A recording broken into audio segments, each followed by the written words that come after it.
4 PM news network में दोस्तों आपका स्वागत है। मैं हूं आपके साथ राशिद ज़हीर। पटना की एक रैली बनी और उस रैली के अंदर वक्फ के संबंध में लोग जमा हो गए। बीजेपी के होश उड़ गए दोस्तों। समझ में नहीं आया कि आखिरकार करें तो क्या करें। वहाँ वक्फ बोर्ड से संबंधित लोग इकट्ठे हुए। कांग्रेस और लालू प्रसाद के लड़के ने वो उसका अगुवाई किया। वक्फ बोर्ड के लोग भी आए और आने के बाद जो भीड़ उमड़ी, पता चला कि वो मैदान ऐसा भर गया कि बीजेपी अपने स्टैंड से हट गई। कौन से स्टैंड से हट गई?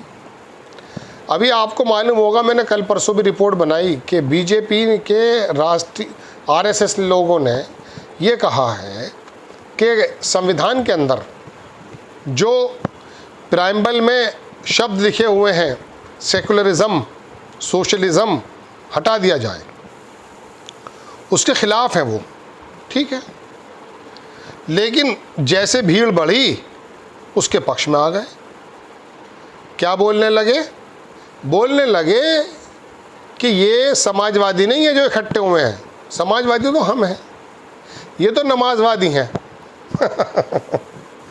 अब आप ये बताइए कि अभी संविधान के अंदर आपका तो मूड वैसे मनुस्मृति को लाने का है,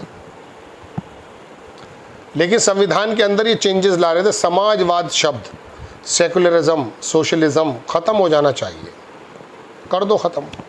जैसे समाजवादी इकट्ठे हुए बीजेपी के ख़िलाफ़, वक्फ के बोर्ड के ख़िलाफ़, और वहाँ पर तेजस्वी यादव ने शानदार भाषण दिया, पप्पू यादव ने भी दिया। एक ही झटके में होश बिगड़ गए, फ़ौरन समाजवादी बन गए। अब कह रहे हैं नमाजवादी हैं। चलिए, माना नमाजवादी है। ये नमाजवादी क्या होता है? जो नमाज़ पढ़ता है। नमाज किसको कहते हैं? ईश्वर की ध्यान में खड़े होकर के इबादत करने को कहते हैं। आप किसी और तरीके से नमाज़ पढ़ते हैं, यानी कि ध्यान लगाते हैं ईश्वर के सामने। आंखें बंद करके सारी इंद्रियों पे कंट्रोल करने वाले को ही जिनेंद्र कहते हैं, नरेंद्र कहते हैं, पता नहीं क्या क्या कहते हैं। यानी कि आप कंट्रोल करते हैं अपने ऊपर और ध्यान लगा लेते हैं ईश्वर में, गोया कि आप नमाज़ पढ़ रहे हैं, इबादत कर रहे हैं। अब ये वक्फ बोर्ड के चक्कर में खड़े हैं। जिस ज़मीन पर आपका मूड है, आपने क्या नमाजवादी है ये काफ़ी है आज के टाइम में। मैं आपको एक उत्तर प्रदेश के एक शहर की बात करता हूँ। इस बार के लोकसभा इलेक्शन से पहले 2019 का इलेक्शन था। मौजूदा उस शहर के अंदर जो विधायक था वो 3 बार जीत चुका था या तीसरी बार जीता था। इस बार तो उसको टिकट नहीं दिया, तो उसके खिलाफ बहुत से लोग, एंटी इनकम्बेंसी भी होती है, मैं देख रहा था। लेकिन उसके समकक्ष उस समय मायावती और कांग्रेस का, दोनों का, कांग्रेस उसका, मायावती और समाजवादी पार्टी का आपस में विलय था, ठीक है ना। उसका एक कैंडिडेट, एक दाढ़ी वाला आ गया। जैसे ही उस कैंडिडेट की, बड़ा भारी कैंडिडेट, विधायक और मंत्री भी रहा, बड़ा शानदार व्यक्ति, अपनी जगह पे पकड़ बनाने वाला, उसी वक्त मैंने ये कह दिया कि ये जो टिकट मिला है इस आदमी को, अब ये जीतेगा नहीं, भाजपा जीत जाएगी। चूँकि जितनी एंटी इनकम्बेंसी भाजपा के कैंडिडेट के खिलाफ थी, दाढ़ी वाले के साथ आते के साथ ही सब लोग इल्ज़ाम बंद हो गए। अरे ये तो आतंकवादी है, ये तो ISIS का है। सब भूल गए कि ये आदमी हमारे ऊपर तीसरी बार आ जाएगा तो मामला ख़राब हो जाएगा। तो ये तो टेंडेंसी बन गई है। आप जाति देख करके, धर्म देख करके जब वोट देने लगे, तो फिर ये लोग भी अपनी जाति धर्म को देख के वोट, टिकट देने लगे। इनका क्या कसूर है? अब ये जो इकट्ठे हुए हैं वहाँ पटना में, ये ज़्यादातर इनका जो मकसद था वो मुस्लिमों का जो वक्फ बोर्ड है उसके संबंध में था, और बाकी चुनाव की तो बात होती है हर जगह, वो तो आप जानते ही हैं। तो ऐसे समय में समाजवादी वाले मुद्दे पर कूद कर आ गए ये लोग। अरे तुम तो मनुस्मृति के दीवाने हो भाई। जब संविधान बना तो उसमें RSS का जो मुखिया था, उसने ये कहा कि इसके अंदर मनुस्मृति जैसी तो कोई भी चीज़ नहीं है। आज तक भी इनके गले संविधान उतरता नहीं है, और कभी कभी इनके मन की बात भी निकल आती है। अभी 2024 के इलेक्शन में इनके मन की बात निकल आई, अयोध्या हार गए। वहाँ का जो वो एमपी था उसने कह दिया था कि वो संविधान चेंज करने के लिए ज़रूरी इतने वो होना। वहाँ पर वो दलित समाज का बंदा था, समाजवादी पार्टी का कैंडिडेट, अयोध्या ही हरा दी भाई।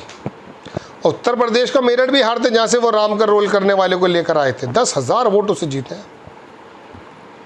थोड़ी सी अखिलेश यादव ने वो टिकट देने में थोड़ी देर की, और उसका जो लोकल का संगठन था यहाँ समाजवादी का, वो उस दलित व्यक्ति को हराने के पक्ष में था, वरना वो भी जीत जाता। यानी कि इनका जो मसनवी रोल करने वाला है, जिन्होंने राम का रोल किया था, वो ही हार जाता भाई, फिर किसको मुंह दिखाते।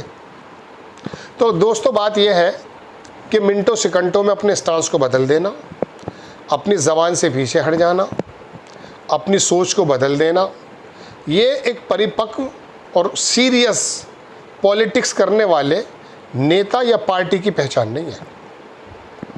आप कोई मुंह से बात निकालें, कोई सीरियस पॉलिटिक्स के अंदर कुछ शानदार नीति लेकर आए, बहुत गहन विचार करके लेकर आया जाता है। ये इसके नसीब व फराश होंगे, ये नुकसानात होंगे, ये फ़ायदे होंगे, ये वर्ग आगे चलेगा, ये वर्ग न, सबको सोच करके तब, चूँकि फिर वो वापस नहीं लिया जाता। ये तो सीरियस पॉलिटिक्स करने वाले की पहचान होती। लेकिन जब छिचोरों की सरकार आ गई है तो मिनटों में मस्जिद में बैठ जाएंगे, मिनटों में मंदिर में बैठ जाएंगे, उसमें क्या दिक्कत है। लेकिन बहरहाल अब इनको सबको नमाजवादी बता रहे हैं और कह रहे हैं समाजवादी तो हम हैं। चलिए आप समाजवादी हैं, बहुत अच्छी बात है। अब आरएसएस से कहिए, होश बोले से, कि वो जो आपने कहा था, और जगदीप धनखड़ और ये बाकी लोग भी दरअसल ऊपर नीचे दिखते हैं समाजवाद के बारे में, इनसे भी कहोगे नहीं तरह बिहार का इलेक्शन है, पलटने में तो हमें महारत हासिल है, पलट जाएंगे, बंगाल के इलेक्शन में पलट जाएंगे। अभी यहाँ समाजवादी लोग ज़्यादा हैं। ये बिहार की धरती समाजवाद की जननी है, यहीं से जेपी ने आंदोलन वो निकाला था। यहाँ का आदमी भले ही फटी जेब का हो, बेचारा कमज़ोर हाल हो, पर कैपिटा इनकम में बेपना पीछे हो, मजदूरी करता हो बड़े बड़े दूसरे प्रदेशों में जाकर, लेकिन जब समाजवाद की बात आती है तो हिंदू मुस्लिम चलने नहीं देता। वहाँ हिंदू मुस्लिम नहीं चलता।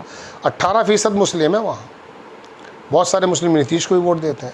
अब नीतीश कुमार की एक विडंबना या मजबूरी यह है कि खुलेआम हिंदू मुसलमान का भी अगर वो खेलने लगी है बीजेपी, वो रोक नहीं सकते उसे, हाथ कटा बैठे हैं, अब क्या कर सकते हैं। तो दोस्तों एक ही सेकंड में स्टांस चेंज हो गया। बिहार में बीजेपी समाजवादी बन गई, चूँकि सामने नमाजवादी आ गए थे अकॉर्डिंग टू देम। आपको खबर अगर अच्छी लगती है बराए करम चैनल को सब्सक्राइब करें, शेयर करें। नेक्स्ट टाइम मैं किसी खबर के साथ हाजिर होता हूँ। जय हिंद।